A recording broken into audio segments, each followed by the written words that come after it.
नून league Balochistan के सदर फौज मुखालिफ बयानिए पर सख्त नाराज। Lieutenant general retired Abdul Qadir Baloch ने कहा, पार्टी से अलहदगी की वाहिद वजह फौज के खिलाफ बयानिया है। खुद फौजी रहा हूँ, ये सब काबिल बर्दाश्त नहीं। मुस्तकबिल का फिलवक्त कोई फैसला नहीं किया। इतने वसाइल नहीं कि मुस्लिम लीग का कोई और धड़ा बनाऊं। हो सकता है किसी जमात में शमूलियत इख्तियार करूं या सियासत से किनारा कशी कर लूं। सनाउल्लाह ज़हरी को स्टेज पर ना बुलाने पर बात हो सकती थी।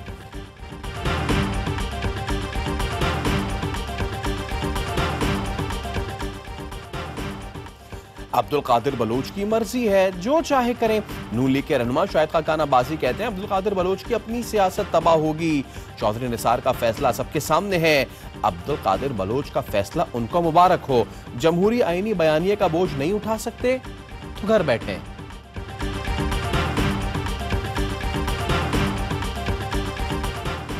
चंद दिन में देख लेंगे किसकी टांगे कांपती हैं और किसको पसीना आता है। वजीर आजम इमरान खान का मुखालफीन को पैगाम, कहा हम पाकिस्तान के मीर जाफर, मीर सादिक और मीर अयाज सादिक को देख रहे हैं। ऑपोजिशन एनआरओ के लिए ब्लैकमेलिंग कर रही है। आर्मी चीफ और आईएसआई चीफ पर बंदूकें तानी हुई हैं। इन चोरों की मुखालिफत से लगता है सही लोग मुंतखब किए हैं। गिलगित बल्तिस्तान में खिताब करते हुए कहा, सिक्योरिटी फोर्सेस की वजह से आज पाकिस्तान महफूज है। हमारी फोर्सेस जान की कुर्बानियां दे रही हैं।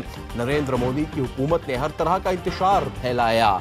शिया सुन्नी उलमा के कत्ल का मंसूबा था ताकि इंतशार फैले। इंटेलिजेंस एजेंसियों ने दुश्मन के मंसूबे पाश किए। गिलगित बल्तिस्तान के 73वें यौम आज़ादी पर तोहफा। वज़ीर आज़म ने गिलगित बल्तिस्तान को सूबे का दर्जा देने का ऐलान कर दिया।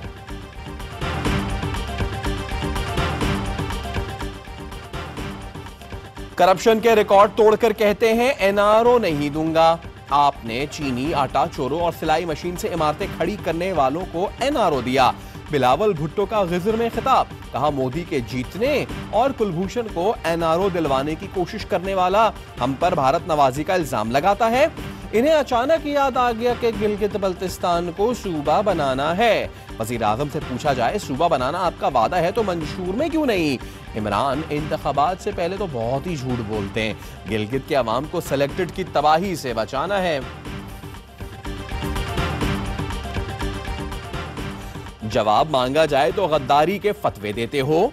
आइन का सबक पढ़ने और मानने वालों को गद्दार कहा जाता है तो यहाँ 22 करोड़ गद्दार हैं। मरियम नवाज का लाहौर में नून लीग की शेर जवान फोर्स की इफ्तिताही तकरीब से खिताब, कहा 17,000 अरब का कर्जा आटा चीनी चोरों की जेब में गया। नया कर्जा लेकर मुल्क का मुस्तकबिल गिरवी रखवा दिया। गुलामी वो होती है जब आईजी को अगवा करके घंटों हब्से बेजा में रखा जाता है। फोन ले लिए जाते हैं और कहते हैं कैप्टन टार्ट सफदर को गिरफ्तार करो। हक भीख की तरह मिले तो ऐसा सुलूक हमें मंजूर नहीं।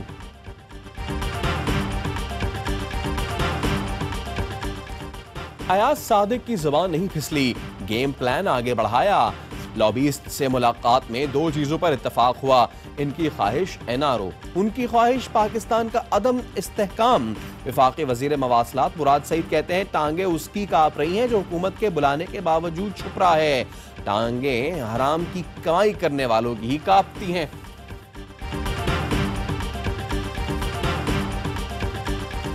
हमें धमकियां देने के बजाय अपना बंदोबस्त करें। मरियम औरंगजेब का वजीर आजम इमरान खान को जवाब, कहती हैं वजीर आजम हाउस और बनी गाला से बोरिया बिस्तरा बांध लें, अवाम जल्द घर भेजने वाले हैं।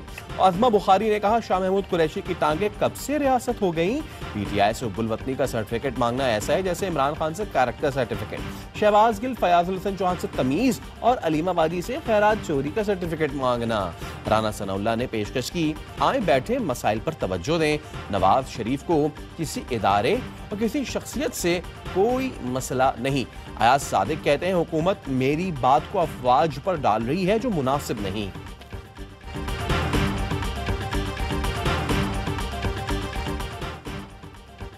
हमारी जबान लड़खड़ाई ना किसी की टांगे।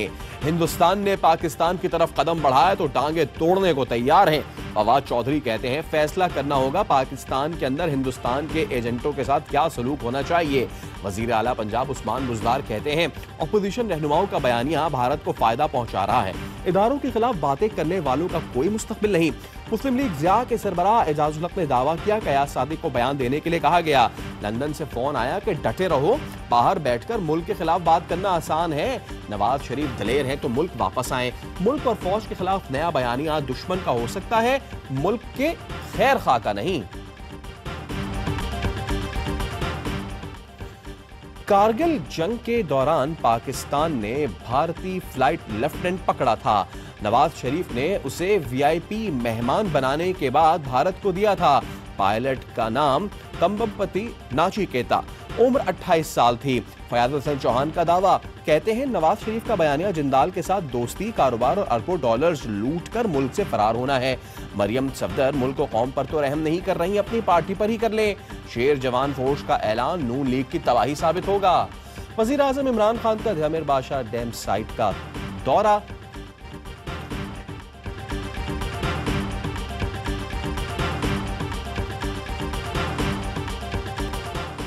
पाकिस्तान ने दूसरे वनडे में जिम्बाब्वे को 6 विकेटों से शिकस्त दे दी। शाहीनों को होम सीरीज में 2-0 की फैसलाकुन बढ़तरी हासिल। 207 रन का हदफ 36वें ओवर में हासिल किया। कप्तान बाबर आजम के नाकाबिले शिकस्त 77 रन, 5 विकेटें हासिल करने वाले Iftikhar Ahmed man of the match करार। हेडलाइंस आपने जानी, आप देखिए प्रोग्राम क्रिमिनल्स मोस्ट वांटेड। देखते रहिए ARY न्यूज।